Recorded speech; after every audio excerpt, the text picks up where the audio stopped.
Welcome back. NBC and Fox are pulling a Trump campaign ad from their lineup, and CNN says they refuse to air it from the moment they got it. Well, they say it's trying to stoke fear about immigrants by implying the migrant caravan moving through Mexico is packed with dangerous criminals. Here's a portion of it. Break up soon, kill more. He says he wants to apply for pardon for the felony he committed. Attempt of murder.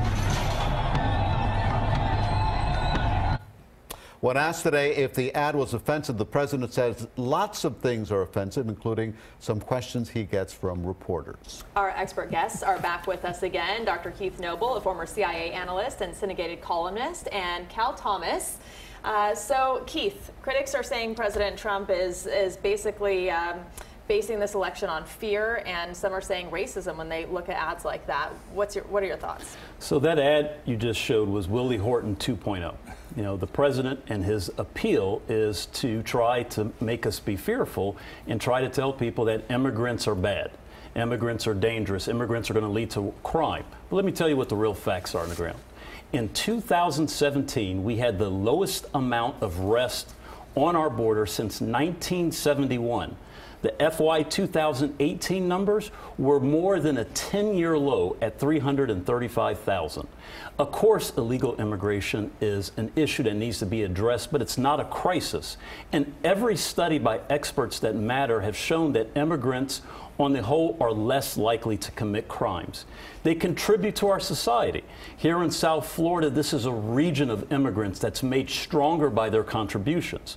So again, back to our previous point, the president, as opposed to being the president for all the people and trying to bring us together, tries to find these wedge issues to divide us. Well, you're absolutely right about that. This is a community of immigrants. And Cal, I want to ask you that. Why demonize immigrants? Aren't we, after all, a country of immigrants? Why focus on this caravan, and why send the military to the border? Why? Well, first of all, yes, we are a nation of immigrants, but most of us who have immigrants in our past came here legally. Don't forget, there was about a 40-year gap between the mass migration of the early 1920s and 1960, when then Senator Ted Kennedy got behind legislation that made it easier. We had quotas back then, by the way, on who could come and how many from each country, because we wanted assimilation, we wanted them to speak English, we wanted them to embrace the American Constitution, our way of life, and our history, and all of those are good things. When you have waves of people coming illegally and announcing they want to come illegally over the border, that's not immigration, that's invasion. And I do think, though, that commercial is over the line. I think you can make the point without the point that the commercial tries to make. And when Fox bans something, you know it's bad. Yeah, well, I would agree with you on that one. All right, let's shift gears a little bit. Florida has, Keith, the more people on Obamacare than any other state. Correct. Let's go back to the scenario again. If the House flips blue, if it becomes a Democratic House, is this something that the Congress is going to address? It's something I hope that the Congress does need to address. Listen, the Affordable Care Act that passed in 2010 was the most progressive and comprehensive change that we've seen in health care since the time of FDR. And the challenge is Obamacare needs to be protected and prefected. And that's what we have with Mayor Gillum and other Democrats are talking about with an expansion of Medicaid. In Florida in 2015, Rick Scott had an opportunity to provide over 800,000 Floridians with access. And him and the Republican-led Congress decided not to do that. Medicaid expansion is a key component of the Affordable Care Act and needs to be worked on, and that's one of the key priorities Democrats will have moving forward in the next Congress. If I can also real briefly mention on a comment that my friend here had mentioned in his last segment with regard to immigration, what's not known is under President Obama, immigrants were allowed to apply for TPS, that's temporary protected status, forgive me, not TPS, asylum in their home countries. And part of the issue that we see with the so-called caravans and why people are leaving Central America because of repressive regimes is that they cannot apply for asylum in their countries. So what the president is trying to do and divide us and pull out policies that were comprehensive and responsible, he's making it tougher to responsibly and to legally illegally immigrate to this country. Keith, let me pick up on something, if you don't mind, just a moment. What you said about Medicare for all. I know this is one of the platforms for Medicaid, not Medicare for all. I said for Medicaid. Well, okay, but the point is, with Mr. Gillum, some estimates have said that they're going to have, in order to pay for it, have a state income tax for the first time in Florida and raise the sales tax as high as 30%. I don't think that can be afforded. I don't think that's what Florida wants, and I don't think that the people who've come here in droves, including myself, legally I might add, in recent months, we don't come here for that reason. Cal, I think it's going to ruin the Florida economy. An income tax. No, I believe not. it's in the Florida Constitution, but you're saying how else are they going to pay for it, right? Exactly. I mean, it's got to be either borrowed money, which the state, as I understand it, cannot do. Federal government, of course, does it to the detriment, I think, of everyone, eventually, if not immediately. And somebody's got to pay for it. Who's going to pay for all these programs? I mean, here, Gillum has been endorsed by Bernie Sanders. Now, there's no bigger government, higher spending. Government is here to help you. I'll respect you in the morning, liberal, than Bernie Sanders. Keith, this is a low tax state. We don't have an income tax, and Senator Marco Rubio has pointed out that people move into Florida for that reason.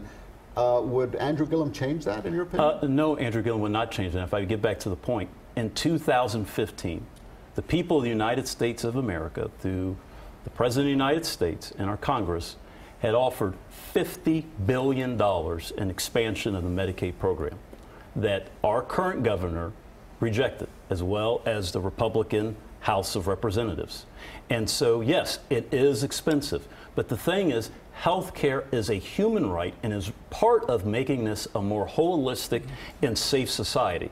When we talk about taxes, and obviously that's something that's very critical, one of the things that Mayor Gillum and other Democrats have called for is for businesses here in the state of Florida to pay their fair share. And that's an important point of distinction in terms of you can't give back corporate tax cuts $1.5 trillion over the next 10 years that was sponsored by Donald Trump and the rest of the Republicans. Which is feeding employment, by the way, in this country. It is not feeding employment. Sure every indicator that we've seen over the last 6 months has shown that the federal deficit will balloon to $1.9 trillion next year. That's because of federal spending. Are you concerned about that? That's because of spending. What about of course I am. the tax cuts given to the upper...